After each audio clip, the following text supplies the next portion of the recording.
All right, we're recording now. Hi, everyone. Hopefully, folks will still trickle in, but we'll get going. My name's Jordan Swaim Fox. I'm the outreach coordinator for the Center for Urban and Regional Analysis, or CURA, at Ohio State. And glad to welcome you today to the second webinar in the series, Responding to the Housing Crisis, Identifying Challenges and Seeking Solutions.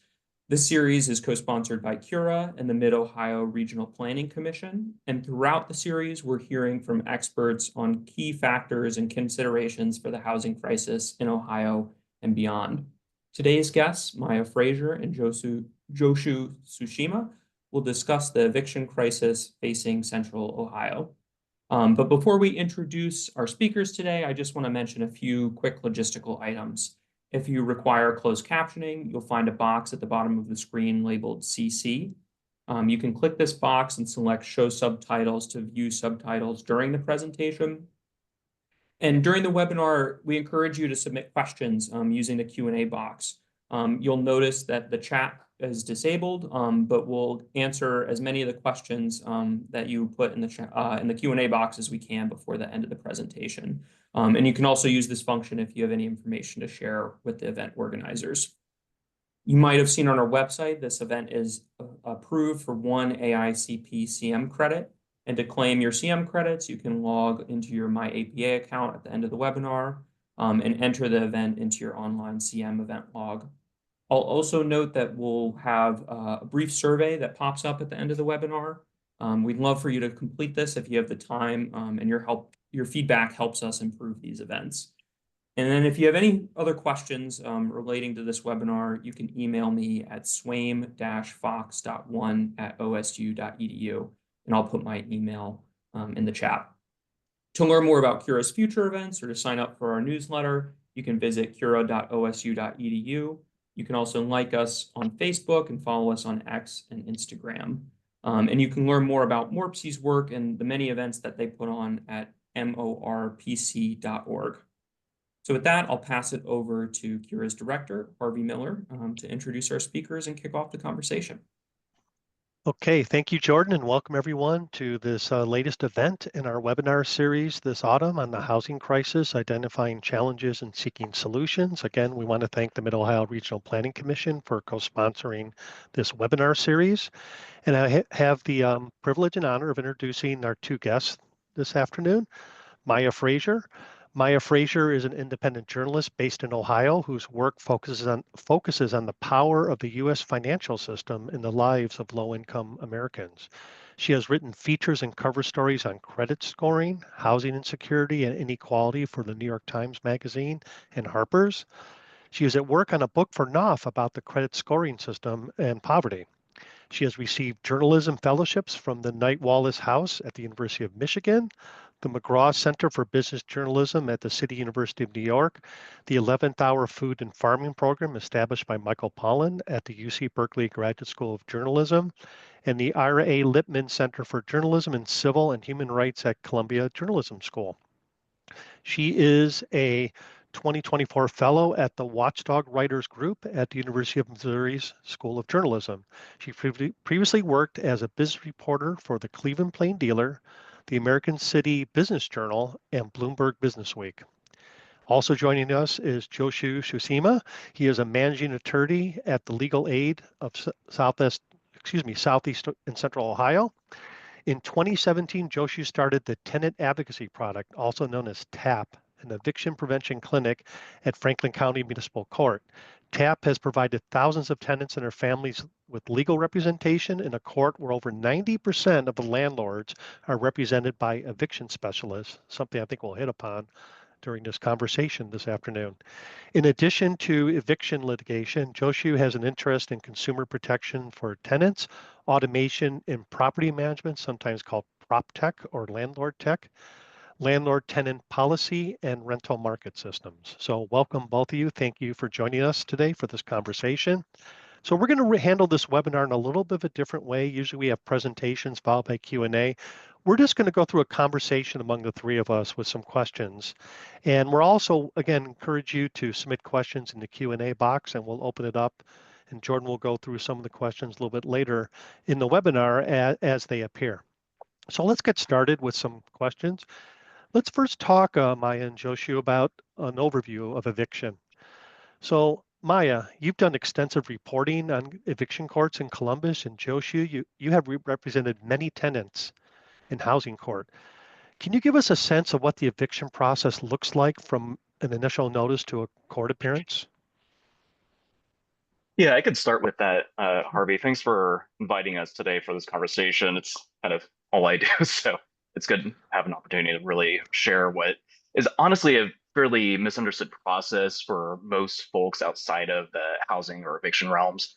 Evictions in Ohio are very expedited. They're a special process that have special procedures that allow landlords to get into court and get us out very quickly. So at the very beginning, there's got to be some sort of breach of a tenancy before a landlord can start the process, and that usually starts with a notice to vacate. Once they serve a notice to vacate on a tenant, they have to wait 3 days before filing an eviction complaint with the court. In Franklin County, most cases have a trial scheduled 2 weeks after the eviction is filed. And that means for the tenant, once they've received the notice, the summons to come to court for the trial, which is usually about 7 to 10 days before the trial is scheduled, they've got to drop everything and prep for that trial. So if there's a dispute over how much rent is owed, whether or not the contract was breached, whether they caused damage to the property, any sort of allegation the landlord's bringing, they've got to figure out what the law says, figure out what their lease says. They got to prep all of their exhibits, prep for trial, and then be expected to go forward with the trial the day they come. Um, so with that, once the eviction, if an eviction is actually granted by the court, then the tenants will usually receive a red tag on the door telling them they've got 5 days to move out. And then if they're not out, then the landlord can schedule a set out. So the entire process itself, from the breach to the notice to the trial and the set out, a lot of that can happen within as quickly as a month. And if you look at other jurisdictions around the US, some places they can take up to a year, it could be several months. But because of the expedited nature and a lot of the procedures and functions within our court, it's much quicker. So it puts a lot of pressure on tenants on figuring out what their rights are, prepping for trial, and just really maintaining their housing. Maya? Um, I observed my time in court was more focused on trying to understand what it was like for a tenant to go through that. So I interviewed a lot of tenants, and that experience is one generally of confusion. Despite a lot of really significant efforts and changes with TAP bringing resources there, it's still an exceptionally confusing process for people who haven't experienced it. And the thing that struck me spending time there is there's a set of actors that stays the same, and then the tenants are different each day.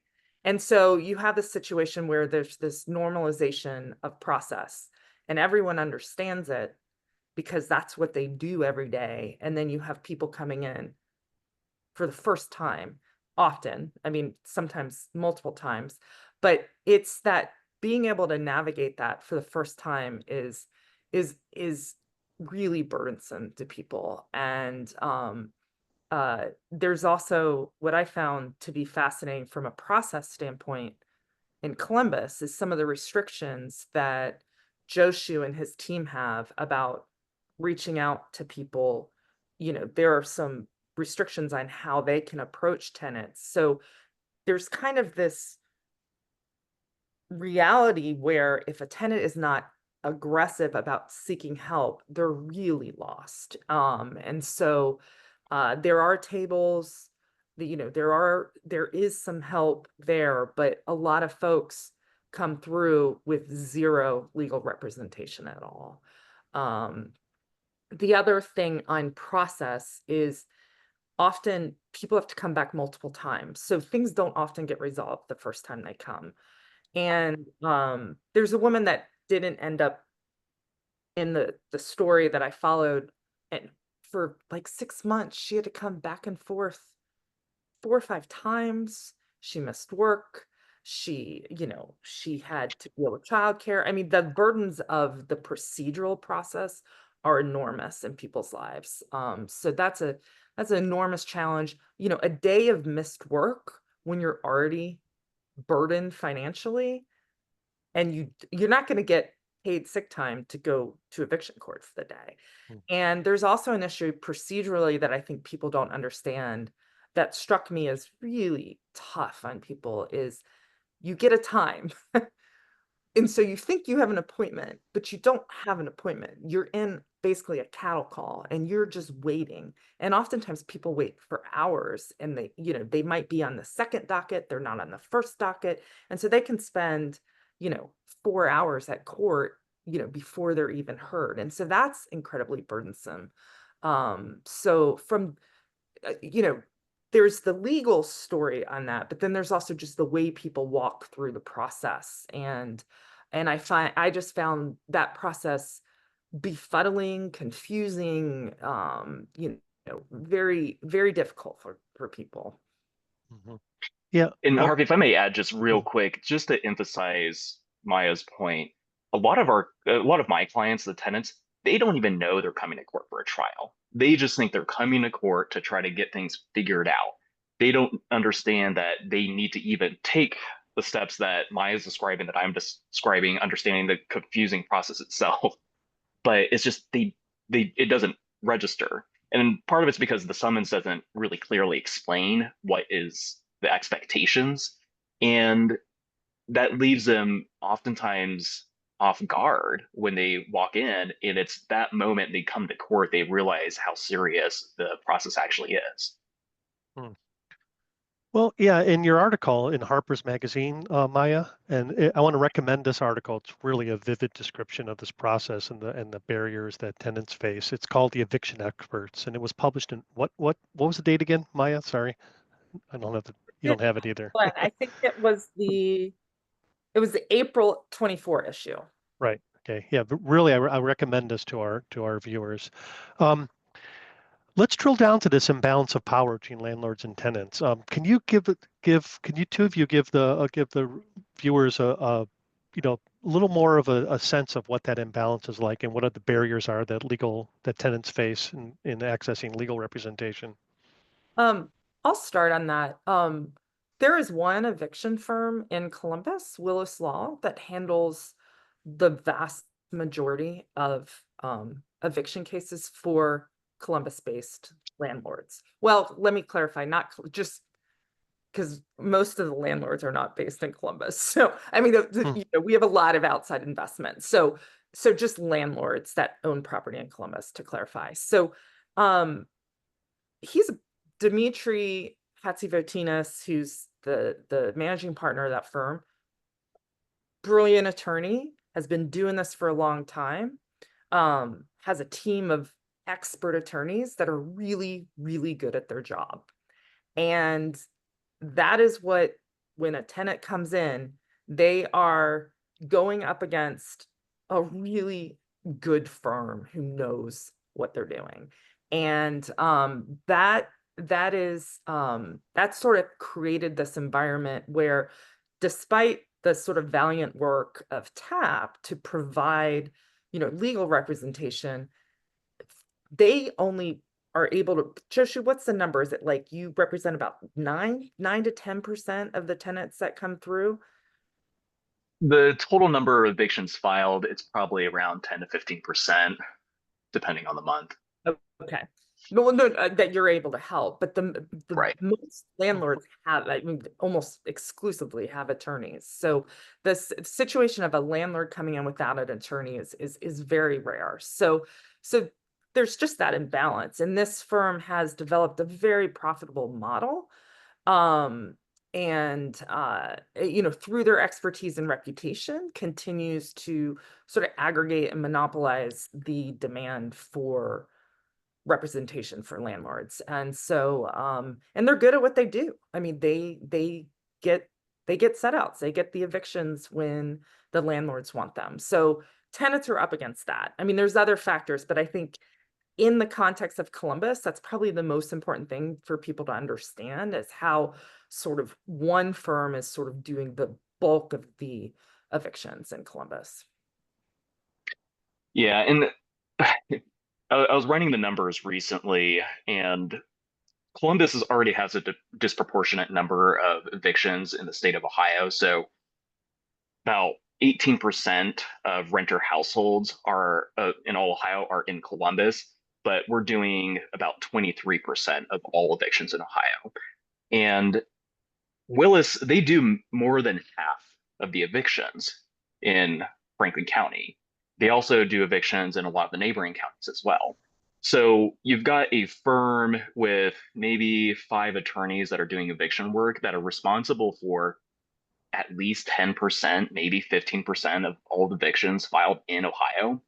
And to build off Mya's point about they're good at their job, to be more specific about that, they're extremely good at kind of shaping the process itself in the court that we're working with. So a lot of the procedures that our court sees and a lot of the just how the court itself operates, a lot of it reflects the practice of Willis Law Firm or some of these other landlord attorneys that are really focused on efficiency.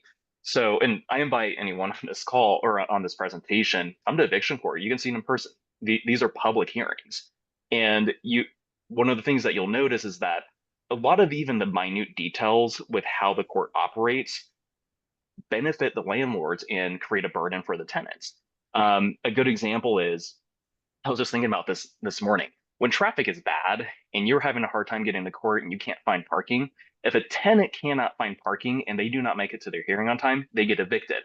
But when the landlord's witnesses are late and they're looking for parking, their attorney can hold the line and say, well, we're going to just wait for them to get there. So they can be an hour or 2 hours late. Sometimes the tenant's waiting around for a couple hours for the landlord just to get there, and the court won't move forward on the eviction because they're waiting for the landlord to park. And it's just, these are things that have been ingrained in the eviction process itself that severely create a severe imbalance with the expectations for the landlords and the tenants, including the counsel that represents the tenants and the landlords. And it shouldn't be too surprising because, I mean, with TAP, we've only been around since 2017. The landlord's attorneys have been there for as long as eviction court's been around. And if we're looking at the numbers before TAP started, less than 1% of tenants were represented. So there just wasn't anybody to really advocate on the behalf of tenants or really influence the process to what it's become right now. So basically the lawyers have engineered the system to their advantage, to put it bluntly. That just seems unbelievable to me. And I remember in the Harper's article, one of the lawyers said, this all comes down to a single question: did you pay your rent or not?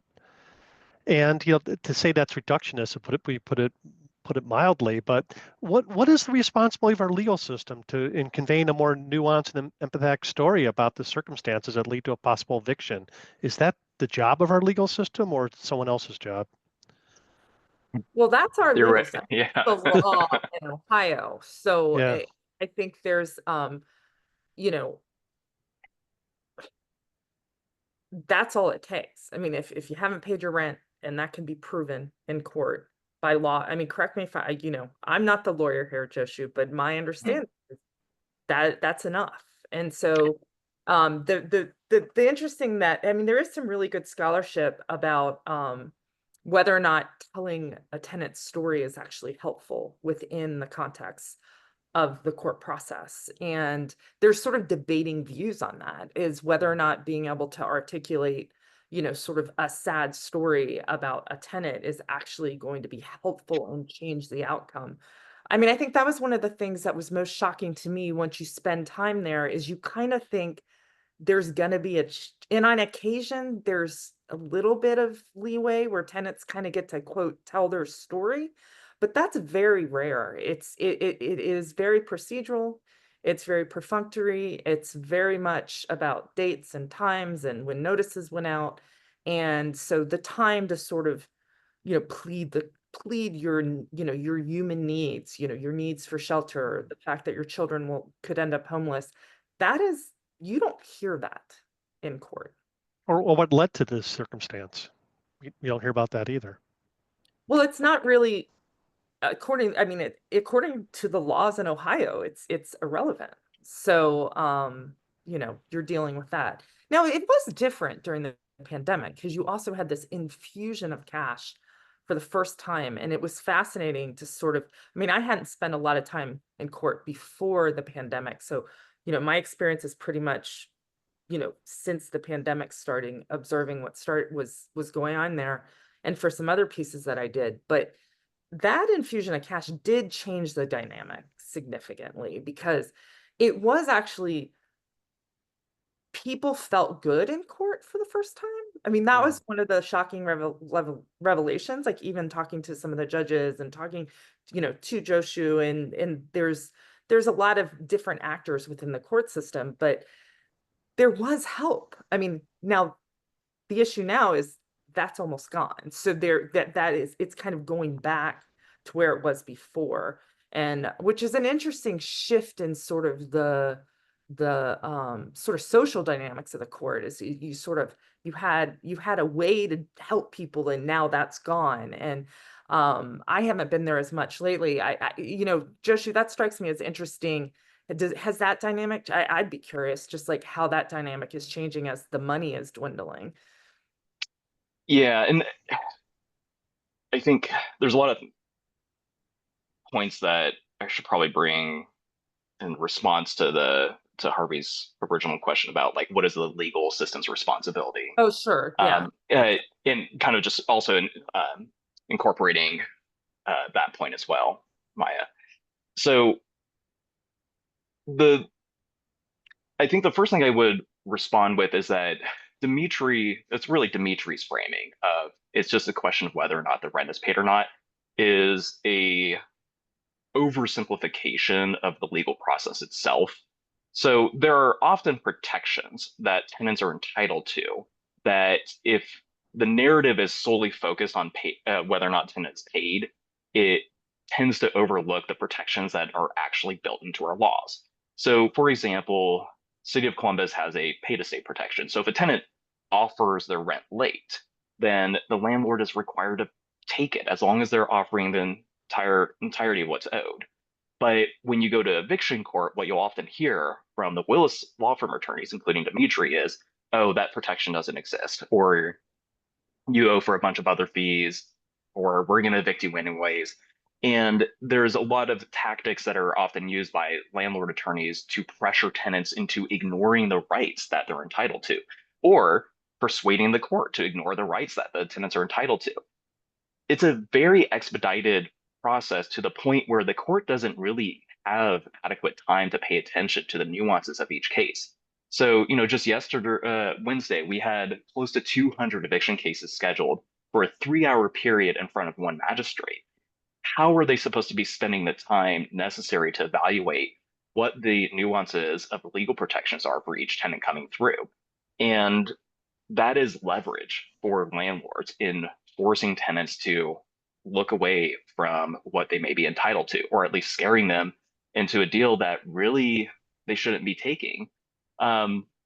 So that goes to the whole point that we have our clinic there. So we provide representation to tenants to make sure that the court is paying attention to these defenses, to make sure that the landlords and their attorneys are addressing those defenses when we raise them.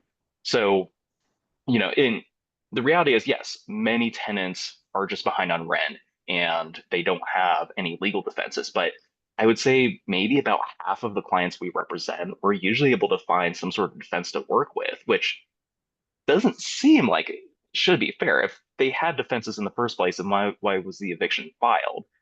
But because so little attention is paid to those nuances in the process of the eviction, court doesn't really anticipate people raising those defenses. It allows us to just breeze past them, meaning that the protections are not enforced. And really, that's what it comes down to. If there are protections, it requires enforcement. And during COVID, with a lot of the rental assistance available, the moratoriums, notice requirements for people that fell behind on rent, it gave us a lot of leverage, a lot more leverage in negotiating cases and keeping people housed. But even as those resources have kind of dwindled away, there are still many protections that tenants are entitled to. So we're shifting our reliance on the protections that were provided during the pandemic to the more fundamental protections that tenants are entitled to. And some of the newer ones like pay to stay in Columbus, CARES Act notice requirements, where tenants that are at certain types of properties are required to have a 30-day notice before an eviction can be filed. So I think it's forcing us to be a little more creative, but we also got to hustle a bit because the protections that were available during the pandemic were a lot easier to raise, whereas in the defenses that we have to raise now, it takes a lot of research, writing, motion preparations, and oftentimes trials. So it's definitely a bigger effort now to keep people housed, but we do believe we've been fairly effective still. Let's get back to this power imbalance, because that seems to be a lot of what we're talking about right now, this imbalance between the landlords and tenants and legal process. So the article in Harper's magazine talks about a civil Gideon law that would extend the right to counsel to millions of tenants. Can you tell our viewers what this is and its current status in Ohio and across the US? Yeah, I mean, civil Gideon has been passed in a lot of municipalities. I don't know the total number. I think in the piece it was in at least a few dozen. But New York, I mean, Cleveland has passed it. There's Tell people what it is first to start off with. That might be helpful. okay. Yeah. So in the same way, like a right to counsel in criminal defense. So that's Gideon versus Wainwright. You would have a right to counsel, if you were in eviction court. So, which you don't have now, unless you can pay for it or unless you qualify. Jump in if I'm wrong, with legal aid and also that they have the capacity to help you the day you happen to be there. So, it's been executed to mixed success in various cities. I think it's there's a lot that's problematic because there is not enough attorneys like Jyoshu in the world who have training in eviction law and have the skills to work within that context. So there's that issue, but that's my understanding of it. I think there's a lot of competing arguments for and against it that we could get into if you wanted, but the Stout study. So Columbus just went through a study. There's a firm in Chicago that does these studies for a lot of different cities, and they try to make a very economic argument to cities that you do this, invest in a civil Gideon and invest in right to counsel, and you're going to save a certain amount of money on social, the bad effects of evictions. So we know evictions lead to a lot of strain on other social services. So that's the basic argument that gets made in the Stout reports, which Columbus's just came out. Jyoshu, do you want to talk? Which I haven't had a chance to review it. It just came out a week and a half ago. So it may be of interest to people. Yeah, so the quick finding from the Stout study for Columbus and Franklin County is that for every dollar invested in legal representation for tenants facing evictions, the city and county can expect about $4 in savings for social services that are often used in response to folks that get evicted. So that can include things like the shelter system, folks that have an increased risk of having to go to the ER, having certain types of health implications, and so they're just general costs, but even things just like as basic as education. So what's the impact on the education system? What's the county cost for having to bus kids that are trying to go to the same schools in the districts they were evicted from, or keeping kids out of the foster care system? So the Stout study does a pretty thorough job in accounting for the most obvious metrics. But it doesn't even fully encapsulate the the overall impacts or the collateral consequences of evictions. Not to mention just even more of the less measurable consequences, just sort of like the emotional distress that a lot of these families have to go through, or the severing from communities or family ties. And there's a lot of things that wreak havoc that come from an eviction that are really difficult to measure. But but it's nice to have something from the Stout study that really puts hard numbers for the first time that can really measure the financial consequences of evictions. And then just kind of tying back to the civil again, so I think a lot of folks, when they think about a right to counsel in eviction cases, may hope that it's sort of the silver bullet for resolving the housing crisis or the eviction crisis. But the reality, and this is just a perspective I've developed over time from running the TAP clinic, it's probably more critical that representation is there to make sure that the rights of tenants are enforced. A right doesn't exist unless there's enforcement. If the court is not making sure that these rights are upheld, then there needs to be someone to advocate for them. We're not going to solve the skyrocketing rents. We're not going to be solving even necessarily the deplorable conditions that a lot of these tenants are living in. But when it comes to just the basic rights that tenants can expect, not being overcharged on their leases, making sure they're being given proper notices before an eviction is filed, just really fundamental things, which often can be the determining factor as to whether or not they get to stay in the property. The only way you can really enforce them is by making sure that someone's paying attention to each case that's coming through. That's a necessary component to a lot of the other solutions that are being offered for the housing crisis or the eviction crisis, whether it's rental assistance or additional protections for tenants. So an example in Ohio is tenants don't have a right to renew their lease year to year. So once a lease is done, the landlord can terminate it without giving any reason whatsoever. And oftentimes that puts tenants in a spot where they don't want to complain to their landlord. They don't want to fuss about the conditions of the property because they're more interested in making sure they can stay housed. So advocacy around those types of protections are the sort of things that also need to happen to complement the efforts in representing tenants at court. I was surprised. I was able to read the top line of the report this morning. It would cost $6.1 million a year, correct? For the right to counsel. That's the estimate, yes. And I mean, what strikes me about that is we give tax incentives in abatements away to the tune of millions of dollars regularly in the city. And the notion that we wouldn't move forward and spend $6.1 million in the midst of a massive housing crisis in Columbus to at least give tenants a fighting chance in court strikes me as interesting. So I mean, where are our priorities as a city? I mean, you hear a lot from the city about we're trying to address this crisis. We're trying to address it, but this is such a small amount of money compared to what is sort of invested in economic development in this city that it strikes me as despite the arguments about how effective right to counsel, it seems in a city with this big of a crisis, that seems like a no-brainer for this city.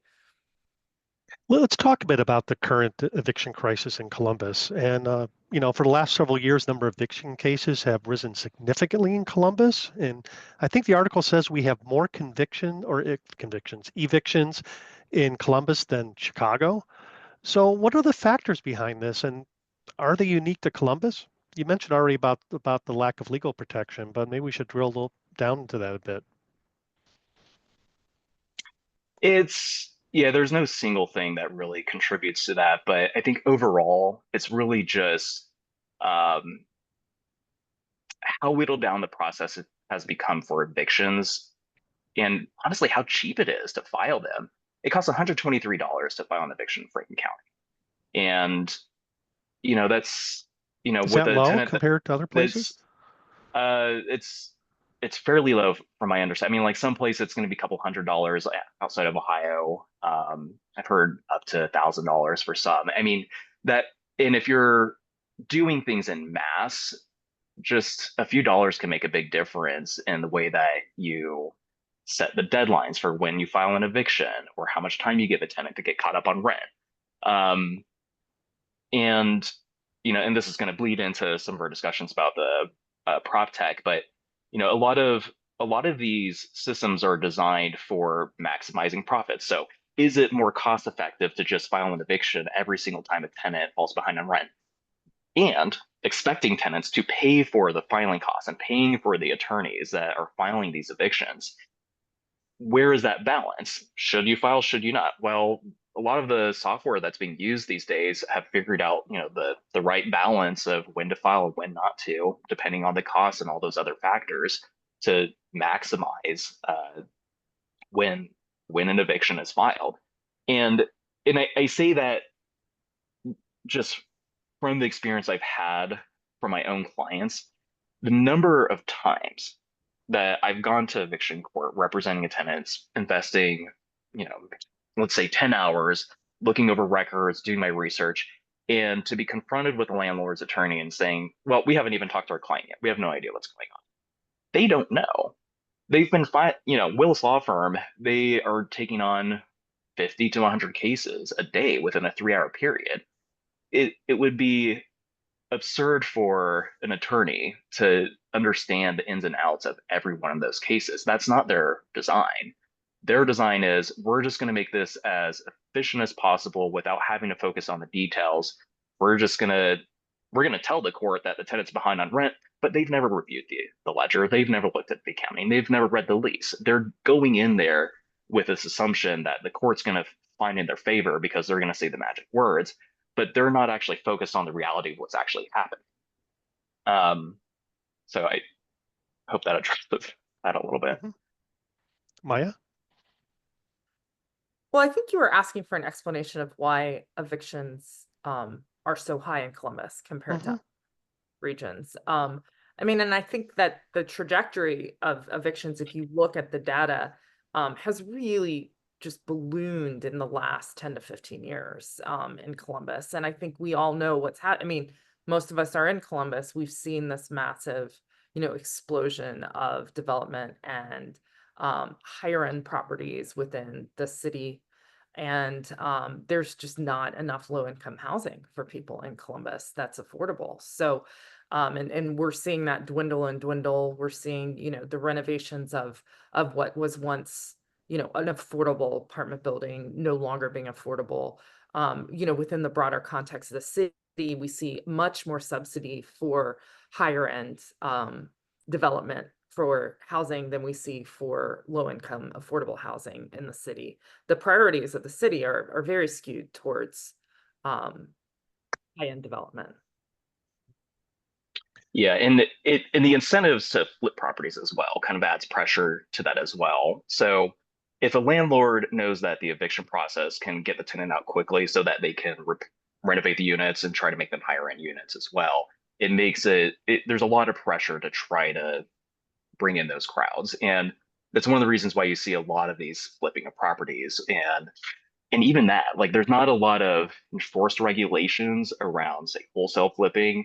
So you have a lot of unlicensed real estate brokers coming in, and they're investing in properties and turning them as quickly as they can. And if the eviction process is going to make that easier, then a lot of folks are taking advantage of that. And we see a lot of tenants where that is a story. They've gone through 2-3 property managers, 2-3 different owners, and they're getting pushed out because they just want to raise the rents. Okay, let's talk about Proptech. And then I mentioned at the beginning, and you mentioned it. Maybe first of all, you could describe exactly what this is. Maybe you could start with that, Mya. What is Proptech or landlord tech? So it's amazing. I was at court. I'm like talking to Dimitri, and I'm going to this conference. And so I hightailed it up to the CASIC hall. They were having the Columbus Apartment Association, and there were all these tables of, RealPage and all the Zumper and all these property tech companies. And it was just fascinating to go through that and talk to the salespeople and how they are sort of promoting what they're doing. And there was a lot of emphasis on you don't have to interact with tenants. That was a big part of the sort of sales pitch that people were making, is that this automates everything. It makes it possible that you sort of take the discretion of the property manager out of the process. Because, historically, a tenant had a little bit of chance to, if they knew the property manager, they knew the landlord, they could go talk, they could say, look, I'm getting paid on Friday. I'm not able, there was a level of negotiation face to face. But what has happened with the Proptech integration, and I would note there's 5812, which is the #1 eviction filer in Columbus, is a landlord represented by Willis Law. They use RealPage as well. And so RealPage software, it's very difficult to report on sort of the private activities of a property company. But if anybody's familiar, there is an ongoing lawsuit from the Department of Justice against RealPage for algorithmic colluding, that RealPage is, allowing property managers to collude to raise rents through their system. So I don't have visibility of how much that's being used specifically by 5812, but they are, the largest evictor in Columbus, and they do use RealPage software. Now, granted, with an ongoing lawsuit from the DOJ, one would think that this is no longer, a practice. But, this question of how the integration of Proptech is sort of infusing a level of tweaking that landlords can do to sort of when can you raise the rents and how you can do that is a really interesting question that deserves a lot more attention. The filings on that, I've been dipping into. I mean, reading those, I highly recommend reading some of the RealPage litigation. But yeah, I mean, I think it's the notion that, what's happened in so many areas of economic life is that, human discretion is being taken out of the process. And, in this, so when we go back to that question of sort of, this uneven power dynamic between landlords and tenants, it's not getting better. This sort of overall technological advancement and quote innovation is not a democratizing force in any way for the people who are just trying to secure housing and live their lives. So do Yeah. you want to follow up, Jyoshu? Sorry. Yeah, just real quick. And for me, anecdotally, we see that fairly often. So if we're negotiating with the landlord, oftentimes the property manager has no discretion because they are bound to whatever the software says. They say, this is the policy of the company. The folks that call the shots, they live in Delaware, they live in Florida, they're not even in Ohio. So there's often nobody who actually has any discretion that is local in how to manage the property, to give the tenant a second chance to hear a story about the consequences of, the tenant's life and how it led to them falling behind on rent. As Mya said, it's removing the human element to the point where even the staff that are supposed to be running the property locally do not even have an ability to influence what happens or to have a really human conversation with the tenants and to help them figure out how to manage the normal misfortunes that they're dealing with. And it's gotten to a point where, a lot of these properties, they're employing the residents. So you even have the residents who are worried about maintaining their own housing that are following the orders from the property management company and the policies that are in place to make sure that their fellow tenants are staying in line. It's a strange evolution from what I think most people would expect when it comes to what your relationship with your landlord should look like. And my understanding of Proptech is that it's not just about like payments and eviction. That's part of it, but there's other online management aspects to this, like so-called smart business building access, and even in some cases surveillance devices such as cameras. property. So landlords, I'm sure they view this as improving management efficiency, but it certainly must be changing the power dynamic between landlords and tenants. Can you kind of elaborate on that and how it can lead to new forms of housing injustice? I mean, it's stunning to look at just the overall investment in this industry, like something like 32 billion, I think, in 23. There's just a massive infusion of venture capital money into these, quote, startups.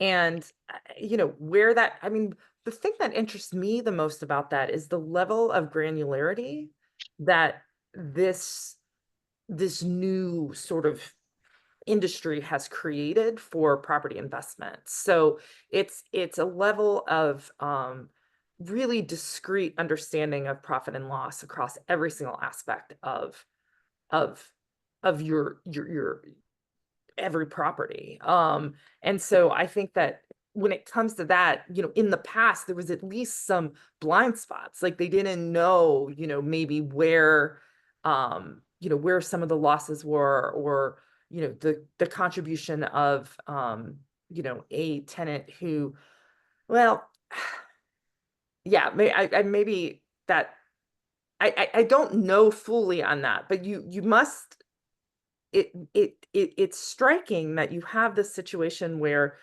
not only just more property is aggregated under fewer and fewer big property management companies, but they now can just like turn a dial and understand, where certain investments might, jump the profits. So, yeah, I don't know where it's going. I mean, the one thing that I find fascinating as well, and this is in some new reporting that I'm doing, is there's a big push to integrate rent reporting within the credit scoring model. And so a lot of tenants through tenant screening are locked out of housing or have to pay more for housing because of bad credit. And there's a big push within the property management industry to integrate rent reporting, and they do it. It can be a requirement sometimes when you pay rent that you sign up for these services. And so that's allowing for more visibility for investors to understand the sort of tenant population when they're investing in certain in an apartment building. You now have like an understanding of the individual granular financials of every one of your tenants in a way that you didn't in the past. And one thing I would emphasize on that as well is that it creates a very different expectation on how you live your life if you are a tenant for that very reason. Every aspect of your life that can be funneled into a tenant credit report is going to be subject to analysis, scrutiny, and determines where you can live and the quality of housing that you can live in as well. And, tied with that is, say, just all the other expectations that you often see in a rental contract, no guests overnight for more than 3 nights, no pets, no posting signs in your windows, and just like there's all these sort of behavioral constraints that go along with it as well that you would never expect from a homeowner. And we're essentially developing a new class that is dictated by this process as a whole when it comes to the tenant credit reporting, the eviction process, the investment interests of the real estate developers, and that itself is shaping what it means to be a tenant. And going back to your original point of Harvey about how a lot of these properties are installing cameras and making sure they can maintain surveillance on all the activities that are happening.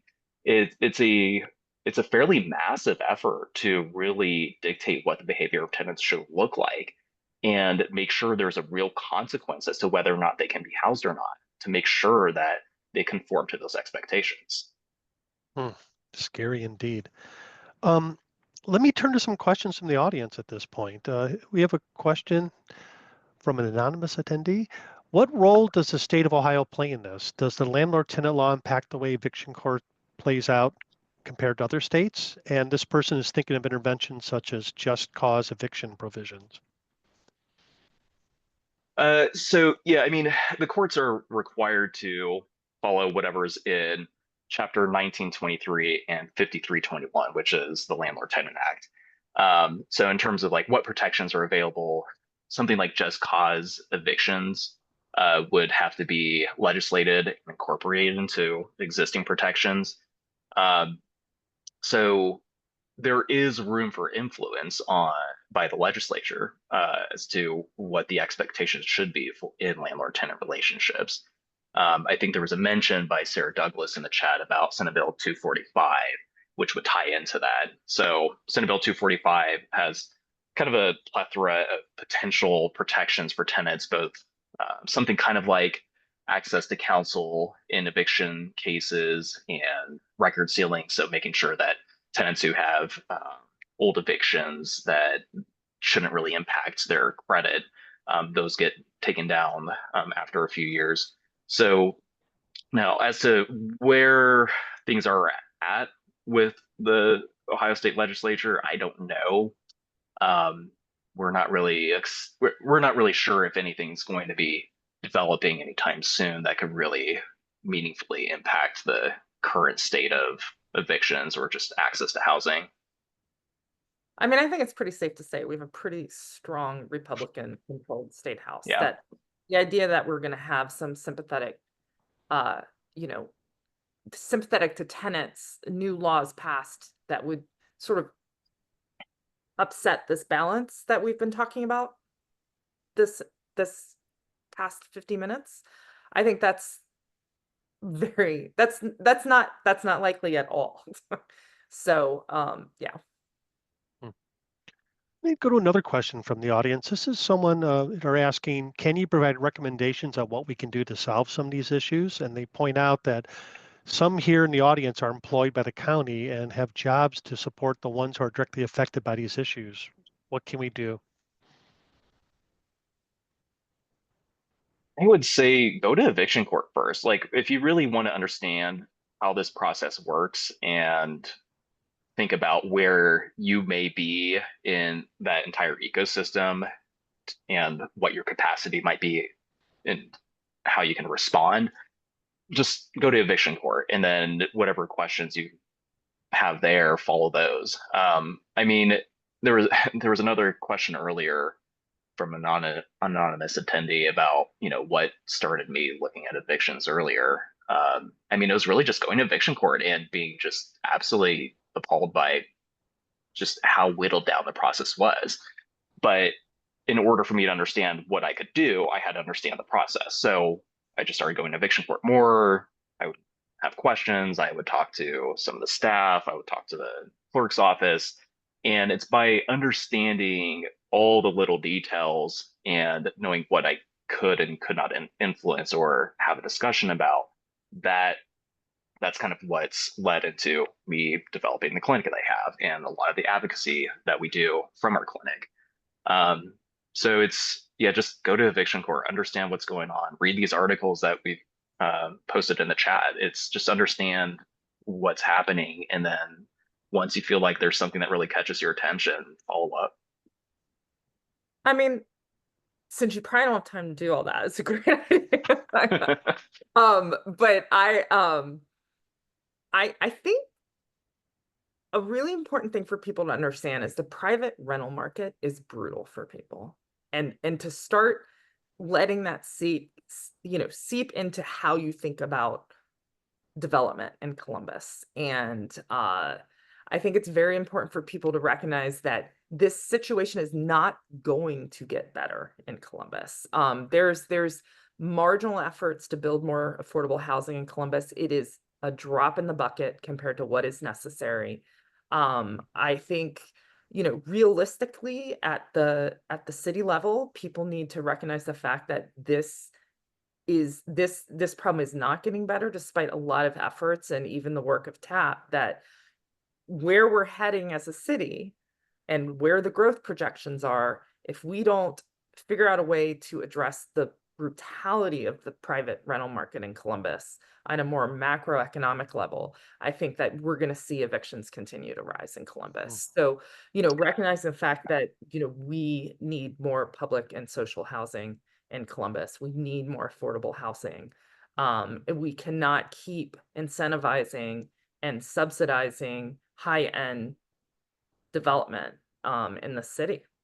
Yeah, and one thing I would add on to that, and this has kind of been a conversation that's developing in a lot of housing advocates nationally, is kind of going back to the difference between a homeowner and a tenant. There are some different forms of, I guess you could say, home ownership, or at least where the residents have some sort of interest in the property, like a real interest.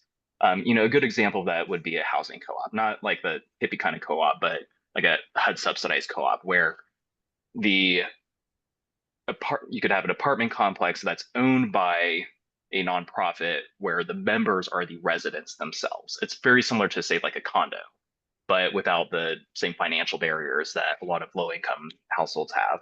And it's that form of kind of housing ownership that gives people more control over what the expectations are, what can actually be charged. It's not profit driven because you're living there. Why charge yourself more to maintain the property? So there's a lot of discussions about, well, what does that look like now?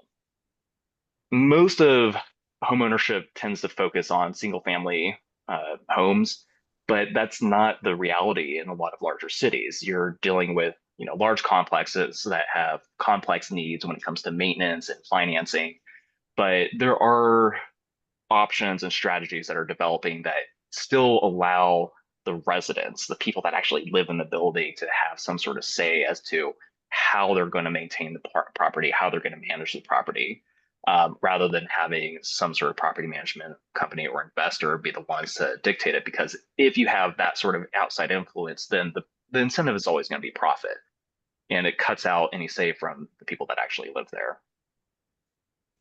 So we only have a couple minutes left, so I'm going to ask this question. It's a pretty big question from someone in the audience, and maybe it's a good ending one. And I think they're talking about the eviction process itself, but maybe they mean it more broadly. But if you could set up a system that's fair to both sides, what would it look like to you?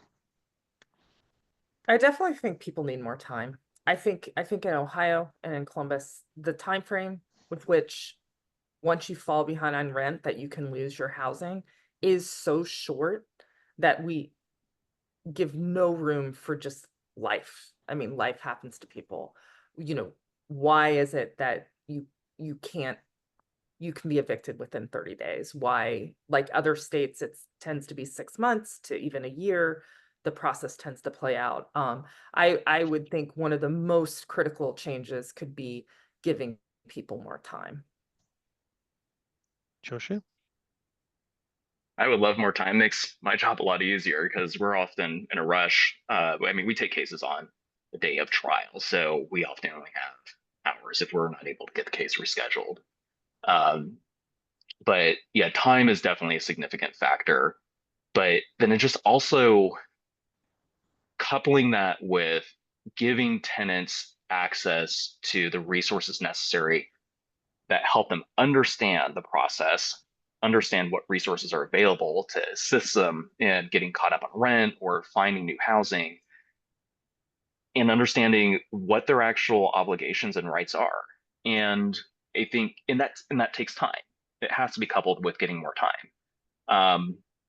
So if we're just talking about the eviction process itself, time and access to attorneys, rental assistants, different forms of education, or different resources for relocating. So, and there's some basic agencies available for tenants at eviction court, but at the moment it's not quite enough to make sure that everybody who is being evicted has access and the time necessary to make use of it. Okay, thank you. We're just about out of time, so I apologize to the members of the audience we didn't get to their questions, but thank you for tuning in. And I want to thank you, Jyoshu and Mya, for a very, very interesting conversation. I hope everyone in the audience found it useful. We are continuing this series. Our next event in responding to housing crisis series will be from the one, the only Charles Marone from strongtowns.org. And he'll be talking about his recent book, Escaping the Housing Track. And this will take place on Friday, November 15th from 12 to 1:30 p.m. Eastern time. So I hope you can join us for that. Again, thank you, Mya. Thank you, Jyoshu, and everyone out there. Please take care and have a good weekend. Thank you.